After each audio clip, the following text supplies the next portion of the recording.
Cheers, friends. So today we're talking about cost of living in Tacoma, and it's gonna be a good one. To go over this and to make it a little bit easier for you, in this video we're gonna talk about taxes, utilities, common expenses, rent prices, and also average median sell price on properties with current mortgage rates.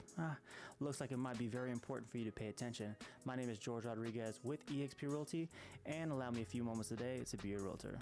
Let's talk about Tacoma. You're gonna be in the second largest city in the state of Washington, behind Seattle. So you're gonna have 1/3 of the population. Yes, 1/3. That's gonna be at 225,000. Just a little rough estimate. So put it in perspective, you're gonna have a lot more breathing room in comparison to your neighbors up north. Now, why has Tacoma gotten so popular? Well, reason being, it's going to be the cost of living associated with its neighbors surrounding it. Tacoma is gonna be cheaper to live in, but I know when a lot of people think of Washington State cost of living, it is expensive overall, but it's because people are making money here. So I know I said people are making money here, right? So it's all, of course, perception of what we perceive to be a lot of money. But in terms of the average salary in which a Tacoma resident is receiving, it's going to be at around $75,700. But of course, I am going to bring up this chart. It's going to show around 65,000. So I feel like a good, reasonable expectation in terms of what you'll see and receive. I'll say 65, 75 is going to, be something you can take to the bank. And of course, you can always make more. So now that we have the gist summary, let's go ahead and talk about what you're going to be receiving when it comes to the housing market overview. I want you to understand what you're going to be looking at and what are the expectations in terms of how much some of these properties may end up costing you. The average median sell price for a property here in Tacoma is going to be at around $455,000. Now, you can definitely find properties within Tacoma way beneath that. I mean, I feel like entry level for Tacoma is going to be at around $350,000, but of course, it's going to be what you are wanting to have and precisely what location in Tacoma you're going to be looking at. Now, the days on market in which you're going to be looking at is going to be at 30 days, but with the spring season of real estate coming upon us, we are moving a lot faster than 30 days. If you're the home that you're presenting or selling or looking at, if it presents well, you're going to sell within a week because there isn't anything on the market for anyone to really, spread their sights on. So what's there is getting multiple offers. I know what you're getting. You're like, hey, George, you're saying the market's on fire over here? I mean, it's not on fire, but it's a little competitive. You ain't just gonna walk in and take it. So let's talk mortgage rates, right? Let's get some perspective in terms of what's currently in the marketplace. So now these interest rates may be a little bit different from what you may get in your area, but of course these are Zillow averages. So I'm gonna go ahead and present these to you here. With a 30-year fixed rate for a conventional, we're sitting at a 6.31%. And then as we go down further, we have the FHA at 5.63 and the VA at 5.53. So it is a nice, still pleasant site that you're able to get within the 5% ranges, because as we all know in the end of 2022, the rates were in the 7s, close to 8s, depending on your mortgage application. So let's do some payment breakdowns to kind of give everyone a nice little visual to see what they're going to be projected to pay if they were to buy something in today's marketplace. Now, for this, we're going to be taking a look at the conventional FHA and the VA loan. So everyone is going to have some portion that they're going to be really kind of keen to pay attention on. So pay attention. Now let's take a look at this. For a $450,000 purchase on a conventional, you're looking at a 3% down, and yes, that is the minimum requirement for a conventional loan. You're going to be looking at $13,500 down. Your property taxes for Pierce County are going to be at 1.02, and that number is going to be divided into 12 for your property taxes being put into your mortgage payment. Homeowners insurance is going to be at $150. Now, yes, you can shop this rate a little lower on your purchase side, of course, after as well. So make sure you do your due diligence to kind of see if you can get, something a little below to kind of help you out.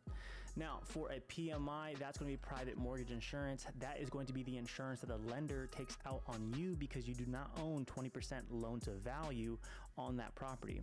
Now, your estimated payment at the current interest rate of 6.31% is going to be $3,593. Let's move over to the FHA.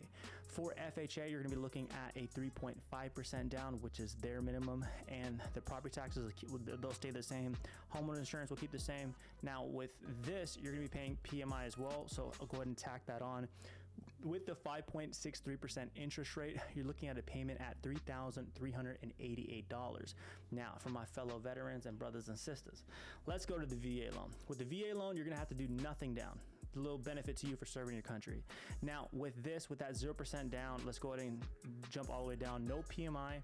You don't pay PMI on a VA loan, so that is another added benefit because you do not need that 20% loan to value requirement. Now keep going down. We have the 5.53% for a VA loan with your payment is going to be at $3,096. So it is going to be a nice little benefit when you transition from the VA loan if you are a veteran or current service member in our country. To put it in perspective, the conventional loan, that payment is going to be almost $500 more expensive rather than if you were in a VA loan. So I know this can be like a little niche answer for some people, because I know for those that are moving from out of state or from a different location in Washington down to Tacoma, yes, you can sell a property and move into a new one, and you'll still be able to get your ballpark estimate in terms of what you will be approved for on the back end after you sell your home. So it's good to be very communicative with the agent or agents you're working with, if it's going to be cross state lines or lenders, however you're doing it. But if you do need more answers and kind of just instruction on how to proceed forward, of course, I do operate within the state of Washington State. So if you need a good real estate agent to kind of make sure you get, the fast sale, most for your sale, a good price as well, you know where to come. Contact information down below. So I know we've spoken a lot about purchasing, but what about renting? Because of course, for those that aren't ready to buy yet and they want to rent, what's a good idea of what you're going to be paying in this area? The closer you are to downtown Tacoma, basically the city, your rent's going to be more expensive. The closer you are to the water, the more expensive it's going to be. And of course, the north end of Tacoma, closer to the water, that's going to be a little more expensive in terms of what you're going to be expected to pay. So what are you to be expected to pay?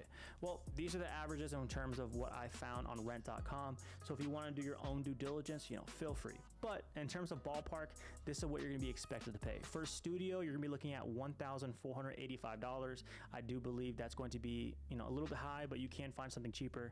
For a one bed, you're looking at $1,576. A two bed at $2,002. So that's going to be your good range in terms of what you're going to be expected to pay. Of course, some may feel like this is a really high rent, there's not a good option. Unfortunately, if that's not a good option, your best case scenario is to go south, and that's just kind of the really transparent way to put it if you can't maintain the current market ranges for rent, unfortunately, within Tacoma. And neighborhood breakdown. This is a very necessary topic when talking about Tacoma, because depending on where you decide to live, it's going to be a very different complexion of what your impression of Tacoma is going to be. So let's go ahead and break it down. Let's talk about the north end of Tacoma. When it comes to the north end, this is going to be one of the more desirable locations. It's going to range a little bit higher in terms of what the average median sale price is going to be. From my reference point, I would say you're going to be expected to pay around $530,000. Yes, you can find things cheaper, but of course, it's basically determining on your budget. As you move further north, you're going to have Ruston. Ruston is going to be the crown jewel of Tacoma, in my opinion, because it's the more newly developed area that has a lot more money pushed into it. For downtown Tacoma, that's going to be more of your, city living without the expenditures that you're going to have to deal with in terms of living in Seattle, for a good comparison. Now, in terms of these three locations that I just said, they do have some new construction up in Ruston, but a lot of the older style homes are going to be within the north end and the downtown Tacoma, so you're not going to have that big feel of a huge property in terms of what your expectations would be. Let's move to the west side of Tacoma. This is going to be around the same complexion that the north end faces, but you're not going to be as expensive. But generally speaking, you're going to have the same type of feel when it comes to it. You're going to be a close neighbor to University Place, which is a really good option in terms of having that quiet neighborhood to kind of raise a family. That's going to be your good neighborhood export in terms of if you're deciding to actually be really close to Tacoma, but not necessarily within it. So let's wrap it up and talk about the east side and the south. The east side is going to be where your cheaper properties are going to be, and of course, it's very important to pay attention to what location on the east side you're going to be in. So very important to kind of do your due diligence of actually driving around and seeing if it's going to be a fit for you. And then with the south end, that's where you're going to be getting close to Spanaway, Parkland, Midland. That's when it starts to get a little bit more quieter, in my personal opinion, if you're going to compare it to Tacoma. So that's going to be a little solid option too if you want sort of the larger properties to kind of raise a family, because they're going to have a lot of the homes that were built within the 1990s to 2000s. So that's going to be a decent option for you. So let's talk taxes. This is the least favorite topic of the adult livelihood, but one thing that we can all agree upon when you're looking at the taxes, when it comes to the state, you're not paying state income tax. So when you file, you're only going to hit with federal. So that's the one thing that is a nice little blessing when it comes here. But when it comes to your property tax, you're gonna rank 23rd in the country at 0.92. But of course, if you didn't know, property taxes are going to differ from each county. Now, the county that Tacoma is in is going to be Pierce County. Pierce County is going to be paying 1.02% on its property taxes. The next tax that you're really going to feel is going to be the RTA tax, and that is the Regional Transit Authority. I like talking about the taxes you're really going to feel.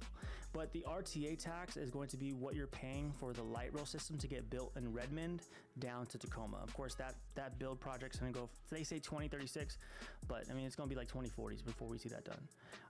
So for a quick example, that is going to be the money that's going to be coming out of your tabs, the sticker that goes on your license plate. So quick reference, I have a 2015 Ram 1500 and I pay around $400 for the sticker on my license plate.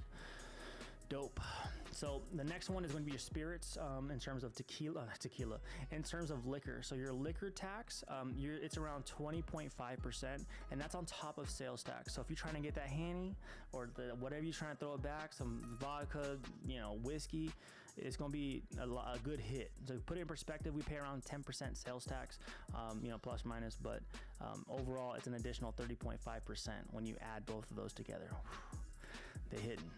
This next section is going to be one of my favorites because it really breaks down how much you're going to be spending or saving in a new location. This is going to be brought to you by Forbes in terms of the calculator that I'm using. I'll have that down in the description below. It allows you to put where you're coming from, going to, and your income. So it just kind of breaks it down pretty good.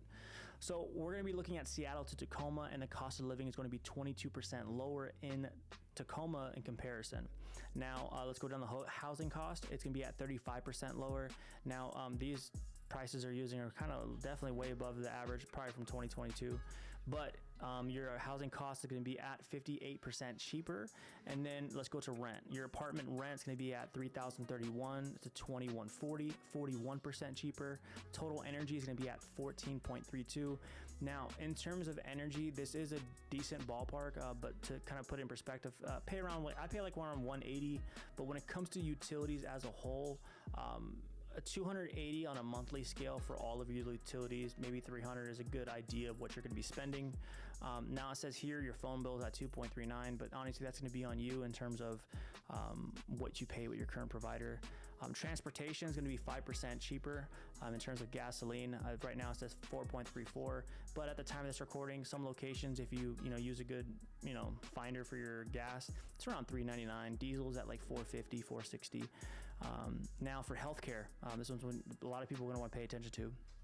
Healthcare is 1.39% cheaper. Of course, we are looking in-state. Your doctor visit is going to be a little bit cheaper at 2.59%, and so on and so forth. But this calculator, as you can see, will have your doctor, dentist, optometrist, prescription drugs, and has ibuprofen.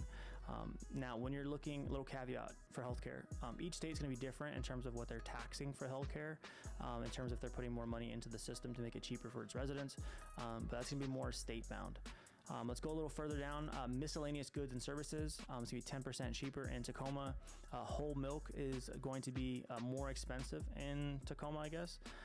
And then, of course, the cost of bread and coffee and shampoo. Now, coffee here is going to be expensive regardless because everyone's got to stand. It's a beautiful thing, For some tips that you can actually use to assist you regardless if you're home buying or renting, good baseline. When it comes to location, if you're closer to the freeway, downtown, or the water, you're gonna be paying more in expectation for property value as well as prospective rents. You're going to want to do some very good due diligence when it comes to living in Tacoma because every neighborhood has its own complexion and identity. So it's very helpful to work with a local real estate agent like myself or do a good neighborhood drive-through and see if it's going to be a good fit for yourself or your family.